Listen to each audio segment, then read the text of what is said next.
Hello friends, welcome back to my channel. So friends, सबू जगह तो शीत थंडाटा जोरसोर पड़ी तो भाविली आम ओडिशा रे खास करी चाउल बरा और आलू कषा ता संग को तेंतुलीर चटनी ग्रीन चटनी पूरा जमी जीव।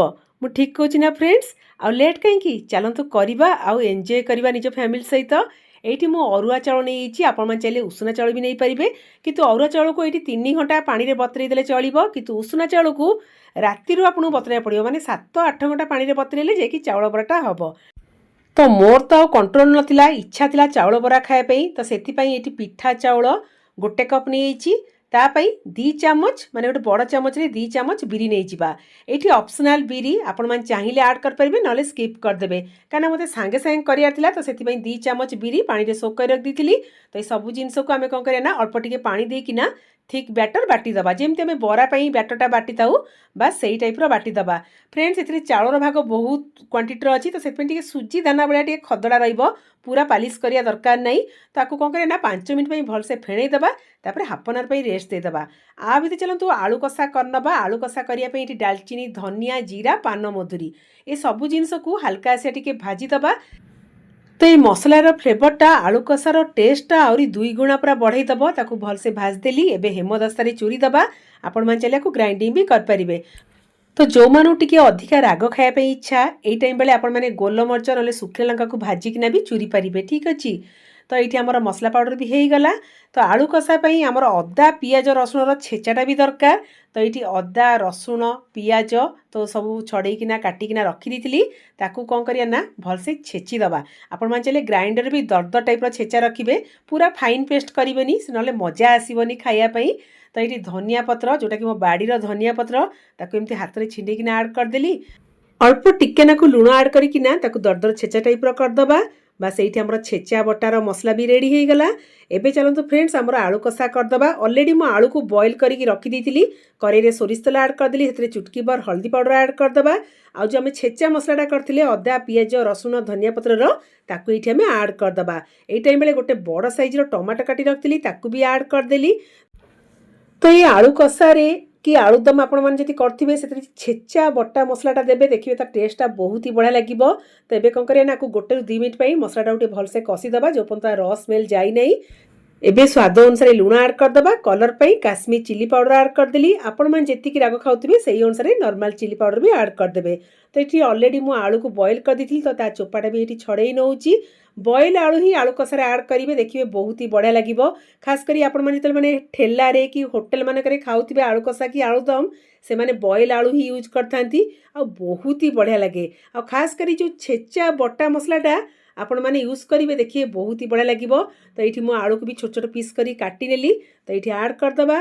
फ्रेंड्स आउ कंट्रोल हो न थाए। ऑलरेडी तो आमर चाउल बिरी बटा ही खाली आलू कषाटा हो गला माने टिके चटनीटा करदेकी गरमा गरम बरा छाणी खाइबार अच्छी।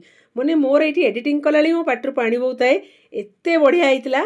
तो ये आलूटा को मसला तो बहुत बढ़िया से कषिदेली। तापर आम जो होममेड मैजिक मसला करते से मसलाटा ये 2 चामच ऐड करदबा। यही मसलाटा ही आलू कषार फ्लेवरटा ना ओह आहरी माने बास्नाटा बढ़ई दब। तो ये मसला ही तो भलसे कषियार अच्छी, जेहेतु आलू कषा तो मसलाटा को बहुत बढ़िया से कषिदेला परे। तो ये लास्ट को 1 चामच पाव भाजी मसला ऐड करदेली। ठीक अच्छी। फ्रेंड्स आपण मैंने जिते होटेल मानक खाऊे से निहाती भाव पाव भाजी मसला ही ऐड करथांती, क्या टेस्टा एक्चुअली बहुत बढ़िया चटपटा लगी थाए। तो जदि थी ऐड करेंगे किंतु ऐड कले ता टेस्टा आहरी बहुत बढ़िया लगे। तो ये 1 चामच पाव भाजी मसला ऐड करी कषिदेली। लास्ट को टिके पानी देदेली जमी मसलाटा आलू सहित भलसे माने सीझीज, बास्नाटा बहुत बढ़िया आसीबो। तो ये अल्प टिके पानी देती क्या मसलाटा जमी बहुत बढ़िया से आलू सहित पूरा मिक्स हो खाया भी बहुत बढ़िया लगे। लास्ट टिके धनिया पत्र ऐड करदबा। बास आपको भलसे मिक्स करदबा। जेहेतु शीत दिन ये थंडा है आहरी अधिका थिक भी हो। बास ये टाइम बेले आम कौन करें ना गैस बंद करदबा। फ्रेंड्स बास्ना बहुत ही बढ़िया आसुए। तो आमर आलू कषा हो गला। एबे चलतु तेंतुलीर चटनी करदबा। तो ये तेंतुली को गरम पानी रे 5 मिनट सोक कर देइथिली। नॉर्मल पानी रे भी सोक कर परिबे, काना मते कंट्रोल होनताय, मते जल्दी जल्दी करार अछि। तो गरम पानी पकेइले कोन बना जल्दी जल्दी ताको आराम से ताको टिके चकड़ देली। चकड़ी ता जूसटा भी काढ़ी देली।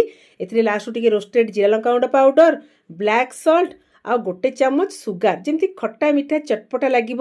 ତ ଏଇଟା ଟିକେ ଖାଲି ଖାଲି ଦେଖାଉଛି, ୟାଥିରେ ଟିକେ ତଡ଼କା ଦେଇଦେବା। ତ ତଡ଼କା ପ୍ୟାନ୍ରେ ରିଫାଇନ୍ ଅଏଲ୍ ଆଡ଼୍ କରିଦେଲି। ସେଥିରେ ଆମେ ଆଡ଼୍ କରିଦେବା କ'ଣ, ସୋରିଷ, ଶୁଖିଲା ଲଙ୍କା, ତା ସାଙ୍ଗକୁ ରହିଲା ଭୂଷଣ ପତ୍ର। ଓହ, ଜମିଯିବ ପୁରା ଆଉ। ଫ୍ରେଣ୍ଡସ୍, ଏଇ ଯେଉଁ ତଡ଼କାଟା ଦେଲେ ନା, ଇମଲି ଚଟଣିର ବାସ୍ନା ଆଉ ଟେଷ୍ଟ କହିବା ଦରକାର ନାହିଁ। ଆପଣମାନେ ମୋ ମୁହଁରୁ ହିଁ ଜାଣିପାରୁଥିବେ। ମୋତେ ଇଚ୍ଛା ହେଉଥାଏ ପାଣିଟା ପୁରା ଏମିତି ଖାଲିରେ ପିଇଦେବା ପାଇଁ। ତ କଣ୍ଟ୍ରୋଲ ତ ଟୋଟାଲି ବି ନଥାଏ। ତ ଏବେ ଚାଲନ୍ତୁ ବରା ଛାଣିଦେବା, ତାପରେ ଖାଇବା। ତ ଏଇଠି କ'ଣ କଲା, 1 ମିନିଟ୍ ପାଇଁ ଆମର ବ୍ୟାଟରକୁ ଟିକେ ଭଲସେ ଫେଣେଇ ଦେଲି। ଆଉ ଏଇଠି ଦେଖନ୍ତୁ କନସିଷ୍ଟେନ୍ସିଟା କେଉଁ ଟାଇପ୍ର ହେଇଛି। ବେଶୀ ବହଳିଆ ନୁହଁ କି ବେଶୀ ବି ପତଳା ନୁହଁ। ଏଥିରେ ଟିକେ ଧନିଆ ପତ୍ର କାଟିକିନା ଆଡ଼୍ କରିଦେଲି, ଜୁଆଣି, କଳା ଜିରା। ଆପଣମାନେ ଚାହିଁଲେ ଆମ୍ବ କଷିଆ ଅଦାକୁ ଗ୍ରେଟରରେ ଗ୍ରେଟ୍ କରିକିନା ଆଡ଼୍ କରିଦେବେ, ଆହୁରି ବହୁତ ବଢ଼ିଆ ଲାଗିବ। କଞ୍ଚାଲଙ୍କା ବି କାଟିକିନା ଆଡ଼୍ କରିପାରିବେ। ଏଇଠି ସ୍ୱାଦ ଅନୁସାରେ ଲୁଣ ଆଡ଼୍ କରିଦେଲି। ଭଲ କି ତାକୁ ଟିକେ ମିକ୍ସ କରିଦେବା। ତାପରେ ଆଉ କ'ଣ, ଆଉ ବେଶୀ ଲେଟ୍ ନାହିଁ। ତେଲକୁ ଅଲରେଡ଼ି ଗରମ କରିଦେଇଛି। ଛୋଟ ଛୋଟ ବରା ଛାଣିବା, ଜମା ବଡ଼ ବଡ଼ ବରା ଛାଣିବେନି। ଛୋଟ ଛୋଟ ବରାକୁ ଆଳୁ କଷା, ଲୁକ୍ ଯେତେ ସୁନ୍ଦର ଦେଖାଯିବ ଆଉ ଖାଇବା ପାଇଁ ସେତିକି ଟେଷ୍ଟି। ତ ପଶ୍ଚିମ ଓଡ଼ିଶାରେ ଖାସ୍ କରି ଚାଉଳ ବରା ଯେଉଁଟା ହେଇଥାଏ, ସେଇଟା ଉଷୁନା ଚାଉଳରେ ହେଇଥାଏ। ତ ଉଷୁନା ଚାଉଳରେ ଆପଣମାନେ କରିକିନା ଖାଇପାରିବେ। ତା ଟେଷ୍ଟ ବି ସେମ୍ ଟେଷ୍ଟ ଆସିବ ଅରୁଆ ଚାଉଳ ଭଳିଆ। କିନ୍ତୁ ଯେଉଁମାନଙ୍କ ଦେହରେ ଅରୁଆ ଯାଏନି, ସେମାନେ ଉଷୁନା ଚାଉଳକୁ ରାତିରୁ ପାଣିରେ ବତେଇ ଦେବେ। 7-8 ଘଣ୍ଟା ପରେ ତାକୁ ବାଟିକିନା ବି କରିପାରିବେ। ସେଥିରେ ବିରି ବି ଆଡ଼୍ କରିବା ଦରକାର ନାହିଁ। ତ ଏଇଠି ମୋତେ ଜଲ୍ଦି କରିବାର ଥିଲା, ତ ସେଥିପାଇଁ ମୁଁ 2 ଚାମଚ ବିରି ଆଡ଼୍ କରିଥିଲି। ନହେଲେ ଖାଲି ଚାଉଳକୁ ବି ଆପଣମାନେ ବାଟିକିନା କରିପାରିବେ। ବହୁତ ହି ବଢ଼ିଆ ଲାଗିବ। ଏତେ କ୍ରିସ୍ପି ନା ଫ୍ରେଣ୍ଡସ୍, ପୁରା କୁରକୁରେ ଟାଇପ୍ର ଲାଗିବ ଖାଇବା ପାଇଁ। ସାଙ୍ଗକୁ ମୋର 1 କପ୍ ଚାହା ଦରକାର, ନହେଲେ ଜମିବନି ଜମା। ତ ଏଇଠି ଆମର ବରାଟା ପୁରା ଛଣା ହେଇଗଲା। ତ ଏଇଠି ମୁଁ ଆଉ କିଛିଟା ବରା ଛାଣିଦିଏ। ତାପରେ ମୁଁ ଆପଣମାନଙ୍କୁ ଦେଖାଉଛି ଗୋଟେ ପାଗ କରିକିନା, ଯେଉଁଟାକି ସମସ୍ତଙ୍କୁ ଭଲ ଲାଗିବ। ଯେହେତୁ ଆମେ ଓଡ଼ିଆ ଲୋକ, ଆମର ସବୁଥିରେ ପାଗ ଦରକାର। ପଖାଳ ସାଙ୍ଗକୁ ପାଗ, ବରା ସାଙ୍ଗକୁ ବି ଟିକେ ଆଳୁ କଷା, ତା ସାଙ୍ଗେ ଟିକେ ପିଆଜ ଚଟଣି, ଏସବୁ ଜିନିଷ ପାଗଟା କରିଦେଲେ ନା, ଖାଇବା ପାଇଁ ବି ବହୁତ ବଢ଼ିଆ ଲାଗିଥାଏ। ତ ଏଇଠି ଆମର ଗରମା ଗରମ ଚାଉଳ ବରା ପୁରା ରେଡ଼ି। ଆକ୍ଚୁଆଲିରେ ଏଇ ଚାଉଳ ବରା ବହୁତ ଛୋଟ ଛୋଟ ହେଇଥାଏ, ଆଉ ବହୁତ ବଢ଼ିଆ କ୍ରିସ୍ପି ହେଇଥାଏ। ତ ଆପଣମାନେ ସାଉଣ୍ଡ ଶୁଣିଲେ ହିଁ ଜାଣିପାରିବେ।